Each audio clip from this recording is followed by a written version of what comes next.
Si Sultan ay hindi na bago sa larangan ng boxing. Mula sa Zamboanga del Norte, dinala niya ang watawat ng Pilipinas sa maraming entablado.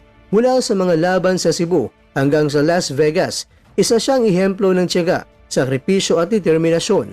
Ang kanyang karera ay puno ng matitinding hamon, ngunit patuloy siyang bumabangon. Ang laban niya kay Akitsugi ay isa na namang pagkakataon para ipakita na kahit sino pa ang kanyang harapin, bata man o may reputasyon, hindi matitinag ang isang tunay na mandirigmang Pilipino. Hindi rin basta-basta si Akitsugi, isa siyang batang buksingerong itinuturing na future world champion material ng mga eksperto sa Estados Unidos. Ngunit dito lalong tumitindi ang dahilan kung bakit kailangang suportahan si Sultan. Isa itong pagkakataon upang ipakita sa buong mundo na kahit isang batang Japanese-American prospect ang kaharap, kaya ng isang Pilipinong veterano na lampasan ng hamon at gulatin ang buong mundo.